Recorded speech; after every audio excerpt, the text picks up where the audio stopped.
Hello, my name is Nicole, and thank you so much for tuning in.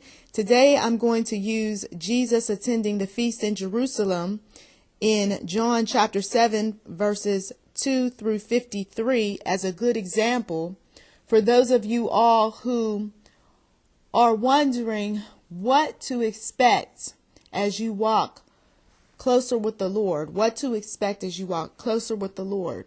Because there are those people who are well protected when walking with the Lord. And what I mean by that is they have assistants. They have people that are going to do the dirty work, so to speak, whatever that dirty work might be, whether it's cleaning a church or whether it's going to talk to companies about monies owed to them. But they have a very good network, a very good support system. But not everyone who God has chosen to walk this walk has that sort of protection, if you will. Money cannot protect these individuals, name recognition, support groups, nothing. They're just individuals like myself who speak truth. And so, of course, when you speak truth long enough, people want to know who exactly are you? You know, who do you represent? And nowadays, with places like YouTube and other places, you don't have to represent for any particular group or denomination or association or anything else. It can just be an individual who wants to share what he or she has learned, period. There's no more to it.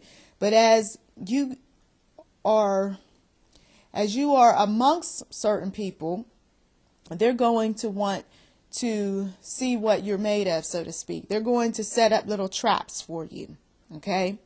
They're going to listen to what you're saying, and then they're going to expect you to expound on what you're saying. But if you're about God's business, God, of course, is going to tell you when to speak and when not to speak. He's going to guide you to certain scriptures to share with individuals, and other times he's not. Okay? Some of you all need to hear that because you feel like, well, I failed. When the opportunity came to speak to more people, to share God's word in a larger platform, I messed up because I didn't pass this test and I didn't do this right and I just really messed up. Well, you know what? It's not about those individuals. It's not about their tests. Okay? Jesus was tested at this feast in Jerusalem. And when he was tested, they just couldn't believe that this man knew as much as he did. They wanted to know, had he been trained? Okay? You may have been in a similar situation, and the whole reason why you got around certain individuals is because they assumed you were trained, that you had certain connections. And then when they found out that you didn't, it wouldn't have mattered whether you messed up their test or didn't do so well. They had no plans on working with you anyway, because people want to make money nowadays, okay?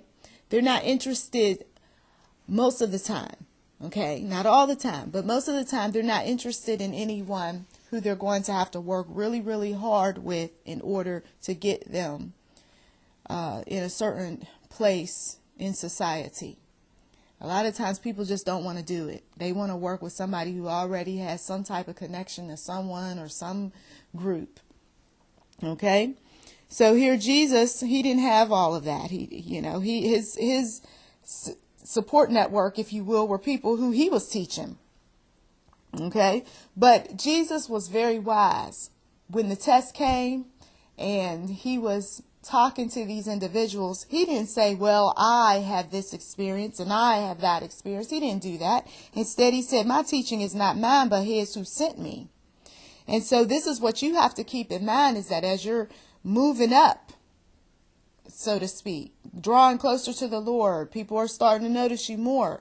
Keep in mind, 1, the test is going to be there. 2, you must give credit where credit is due. Give God the glory, okay? Another thing is that you might get individuals who are going to try to do things to set you up so that you never speak in their establishment anymore, or you don't continue to do what you're doing. Okay?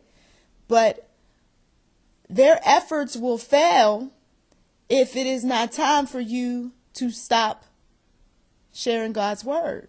So don't worry over people like that. And they are in many groups. They're trying to get many individuals to stop speaking any truth, not just about Jesus, but any truth. Another thing that you're going to be faced with when you're amongst individuals like this who want to learn more about you, they're going to want to water down the gospel, water down the message, change it up so that it's more this and more that. Jesus was speaking boldly the whole time. And if anything, he was moving these people to ask questions like, is not this the man they are after? Here he is speaking boldly and they say nothing to him. Do the rulers believe he is the Christ? People may ask amongst themselves, this person that's in our group, he or she speaks boldly. And is this somebody that's going to be a potential troublemaker, a civil rights activist, somebody that's going to cause a lot of problems? Okay. Another thing is that Jesus had to be very, shall we say, clear about what he was saying to these individuals. Why? Because people will misconstrue what you say. Okay. At one point, the officers was listening to Jesus and they heard him say, I will be with you yet a little while. Then I shall go to him who sent me. You will look for me, but you will not be able to find me. Where I am, you will not be able to come. God tends to use us in such a way where we talk in these ways that seem cryptic, seem odd, a little bit off base. What exactly does this person mean? That sort of thing. That's going to happen. You're not going to always speak so clear that everybody's going to know exactly what you're talking about. But people who are discerning are going to know that God is definitely with you. That there is something strange, something different. God's people is peculiar people. Something's off about you. And something else that you might as well expect when dealing with various groups of people who question who you are is that some are going to be very supportive and they're going to like what you're saying. But then there are going to be others that are going to try to discredit you and get you out of sight and cause people to never think about you again or want you to come out and do anything to help with whatever it is that God may be calling you to help the group or the individual with. So definitely watch out for those individuals because they will be in the group as well. But sometimes we're just better off going wherever it is that God takes us as opposed to stepping out on our own. Because a lot of times people will go to these different gatherings, whether they're family gatherings, church gatherings, or some type of missionary work, and they're doing it because somebody told them they should do it. Not necessarily because God led them to do it or because they even want to do it, but just because someone nice said, oh, you should come over here and speak. Oh, you should do this and you should do that. And then they are unfortunately very disappointed when things don't work out like they may have imagined. So please do read John chapter 7 verses 2 through 53.